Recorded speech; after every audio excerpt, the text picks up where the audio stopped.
कांग्रेस नेता दिग्विजय सिंह की हम चर्चा कर लेते हैं। आरएसएस की तारीफ में उन्होंने एक पोस्ट क्या लिखा कि घमासान ऐसा शुरू हुआ कि वो थमने का नाम नहीं ले रहा है। दिग्विजय सिंह अपने बयान पर सफाई देते हैं, लेकिन कांग्रेस के नेता दिग्विजय सिंह पर सवाल उठाते हैं। संघ के खिलाफ जहर उगल रहे हैं। इसी सिलसिले में कांग्रेस सांसद मणिक्कम टैगोर ने संघ की तुलना आतंकी संगठन अलकायदा से कर दी। मणिक्कम टैगोर ने कहा कि अलकायदा से सीखा जा सकता है। क्या अलकायदा से सीखा जा सकता है? उन्होंने आरएसएस को नफरती संगठन करार दिया। मणिक्कम टैगोर ने आरएसएस के बारे में क्या कहा, आप सुनिए। नफरत का संगठन है आरएसएस। आरएसएस नफरत से बड़ा बना हुआ संगठन है। वो नफरत फैलाती है, ऑर्गेनाइज तरीके से फैलाती है नफरत। उससे सीखने के लिए कुछ नहीं है। ये आप अलकायदा के साथ कोई सीख सकते हैं क्या? वो संगठन अलकायदा एक नफरत का संगठन है, लोग दूसरों को ऊपर नफरत करती है। उस संगठन से क्या सीखने के लिए? सीखना है ना, अच्छे लोगों से सीखो। इतना बड़ा 140 ईयर्स का कांग्रेस है। इस कांग्रेस ने सिर्फ 4-5 लोगों ने स्टार्ट किया था। कांग्रेस सिर्फ कमरे में चल रही थी। कांग्रेस लोगों का साथ लेके आ गया था महात्मा गांधी। लोगों का आंदोलन बन गई थी कांग्रेस पार्टी। इस संगठन का दूसरे संगठन से सीखना है, ऐसे संगठनों से, नफरत वालों से।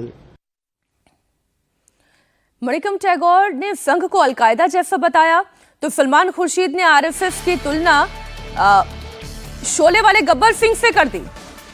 ये कदम और आगे गए। एक डाकू भी ताकतवर होता है। अब सुने सलमान खुर्शीद ने क्या कहा। मजबूत का मतलब एक डाकू मजबूत होता है।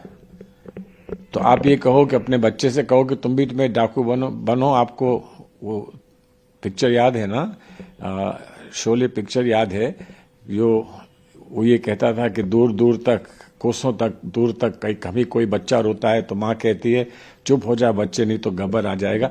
तो क्या आप ऐसा समाज बनाना चाहते हैं कि गब्बर से डर डर के आप बच्चों को रोने का भी की आज्ञा नहीं देंगे? ऐसा समाज बनाना चाहते हैं? तो कौन कितना मजबूत है, क्या परिस्थितियों में वो मजबूत है, वो अलग बात है। लेकिन आप अपने आप को कैसे मजबूत करना चाहते हैं? हम वैसे नहीं मजबूत करना चाहते अपने आप को जैसे कि आरएसएस मजबूत है। फिलहाल तो कांग्रेस पार्टी की विनोद जी स्थिति यह है कि पूछना पड़ेगा कितने आदमी थे और कितने आदमी रह गए हैं।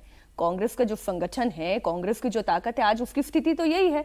और रही बात वो संघ को कह रहे हैं गब्बर सिंह, 100 साल से अगर कोई संगठन चल रहा है, इतने लोग उसमें जुड़ते चले जा रहे हैं, वो डाकू है।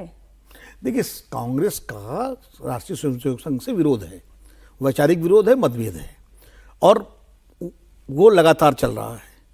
अब आप ये बताइए कि इस देश में जब कम्युनिस्ट पार्टी थी, कम्युनिस्ट पार्टी को क्या क्या नहीं कहा गया? तमाम सारे दक्षिणपंथी पार्टियों ने कम्युनिस्ट पार्टियों को देशद्रोही हो जाने क्या क्या कहा। तो ये राजनीति में एक दूसरे पर इस तरह के आरोप लगते रहते हैं। कांग्रेस को लेकर के रोज देशद्रोही बयान आते रहते हैं कि साहब देशद्रोही देशद्रोही देशद्रोही। क्या है क्या देशद्रोही? तो कोई दिग्विजय सिंह के कहने से, ये सलमान खुर्शीद के कहने से ना संघ डाकू हो जाएगा, न मणिक्कम टैगोर के कहने से वो अलकायदा बन जाएगा। हर संगठन की अपनी विचारधारा है, हर संगठन का अपना एक वजूद है, और हर संगठन समाज को अपने तरीके से प्रभावित करने का प्रयास कर रहा है। लेकिन कुछ घटनाएं ऐसी होती हैं जिन पर चिंता सबको करनी चाहिए। क्रिसमस में जो हुआ इस देश में, जिस तरह पकड़ पकड़ के बच्चों को जो बेचारे टोपी बेच रहे थे सेंटा क्लास की, उनकी पिटाई की गई, उसकी निंदा की जानी चाहिए। संघ को भी करनी चाहिए निंदा, कोई निंदा नहीं हुई। अभी देहरादून में जिस तरह एक बेचारे उसको जो है मार दिया, त्रिपुरा के लड़के को चीनी समझ करके, ये जो मानसिकता बढ़ रही है, इसका भी विरोध होना चाहिए, और इसका विरोध संघ जैसे संगठन को ही करना चाहिए, तभी इसका ज़्यादा प्रभाव होगा। मैं ये कह रहा हूँ कि कोई भी संगठन इस देश में जो इस देश में काम कर रहा है और जिसने संविधान के का सम्मान किया है, वो न देशद्रोही है, न अलकायदा है, और न वो डाकू है। अलग अलग वैचारिक विरोध हो सकता है, मतभेद हो सकते हैं। मैं उस पर एक रिएक्शन आपका ले लूं, उसके बाद अगली खबर पर जाऊंगी। सर, ये जो त्रिपुरा के लड़के के साथ उत्तराखंड में हुआ, क्या संघ की विचारधारा? नहीं, संघ विचारधारा नहीं। मैं कह रहा हूँ ये जो एक तरह से नफरती विचारधारा जो फैल रही है, या फिर क्रिसमस, देखिए नफरती विचारधारा आज की तो नहीं है। नफरती विचारधारा तो हमेशा से समाज में रही है, चाहे वो रेसिस्ट विचारधारा हो। इस प्रकार नहीं, इनकी चर्चा हम क्यों नहीं कर रहे हैं? ये भी तो खबरें हैं। इस प्रकार के चर्चा आप लेकर आए, मैं लेके इसलिए आया ना कि ये इस देश, हमें बांग्लादेश में चिंता करनी चाहिए। बिल्कुल करनी चाहिए, लेकिन हमें यह भी देखना चाहिए कि हमको मौका नहीं देना है दूसरी नहीं, इस ताकतों को। देश में नहीं, इस देश में चाहे वो किसी भी अवसर पर ईसाइयों पर हमले को किसने सबने निंदा की उसकी कि भैया ये बिल्कुल गलत है, इनकी अरेस्टिंग होनी चाहिए, मिनट में रोका जाना चाहिए। वो कोई भी व्यक्ति है। लेकिन आप सुनिए, आप एक एक करके सर, सुनिए ऐसा है कि आप चर्चा करने बैठे जिस प्रकार से इतने खतरनाक एक गैर जिम्मेवार, आप सुनो, सलमान खुर्शीद मंत्री रहा है, क्या इतने मूर्ख हो सकते हैं कि बिना पढ़े हुए आप किसी के बारे में आप गब्बर सिंह से तुलना कर दे रहे हैं? करोड़ों लोग जिसके देश में प्रधानमंत्री है, गृह मंत्री आरएसएस के, रक्षा मंत्री आरएसएस के हो सकते हैं, आप उसको कह रहे हैं कि ये गब्बर सिंह डाकू है सारे?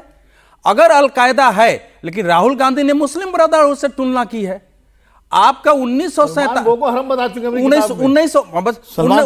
बता चुके हैं उन्होंने, जो अयोध्या वाली किताब लिखी थी, 1947 से लेके 77 तक आपकी कंटिन्यू सरकार रही, 80 से 84 तक रही है, 91 से 96 तक रही है, 2004 से 2014 मई तक रही है। अगर ये अलकायदा है तो आपने इसको बैन करके समाप्त क्यों नहीं कर दिया? क्या सरकार के पास ऐसी कोई रिपोर्ट है जिसमें यह पता चले कि यह देश इस्लामी संगठनों की तरह है? अगर है तो कांग्रेस को सामने लाना चाहिए, इन लोगों ने कभी नहीं लाया।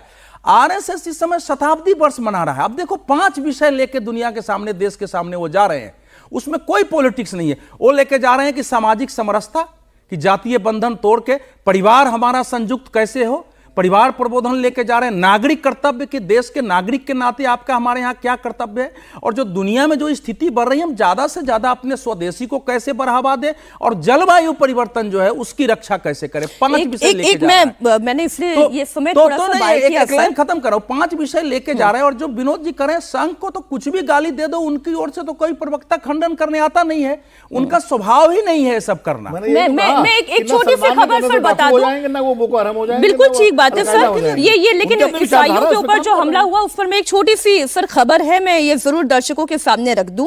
छत्तीसगढ़ के कांकेर के बेहटेवड़ा गांव में 15 और 18 दिसंबर को 2025 में अवैध धर्मांतरण को लेकर ईसाई और आदिवासी समाज के बीच में टकराव हुआ। जब हम ईसाइयों पर हो रहे या उनके प्रतीकों पर हो रहे हमलों की बात करते हैं तो इसका दुख है हमें, लेकिन यह बात भी सही है कि ईसाई समाज कैसे तेजी से आदिवासी इलाकों में धर्मांतरण कर रहा है और आदिवासी समाज इसे लेकर लगातार टकराव की स्थिति में है। यह खबर भी वहां तक पहुंचनी चाहिए। और सर, जिस घटना का आपने हवाला दिया, उस घटना के बैकड्रॉप में भी वही घटना है।